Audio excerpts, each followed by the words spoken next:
We talk about how can you add security key on your Discord app. So you just follow these ways, then it's going to work with you. All you have to do in the first, just go down, click on you down here. When you just click on you, it's going to take you to your profile. It's going to show for you like this. Go above this sign, click on it here. So then it's going to show for you a list like this. You click here on account. So then it's going to show for you a list like this. You scrolling down here, click here on security key here, then you click here on add.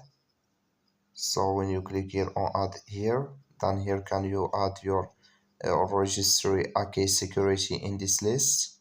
So then you click on let's go, then it's going to take you to add your here key security. When you just click on let's go here, so then it's going to show for you a list here to click on continue. Then again it's going to take you here to add your passkey.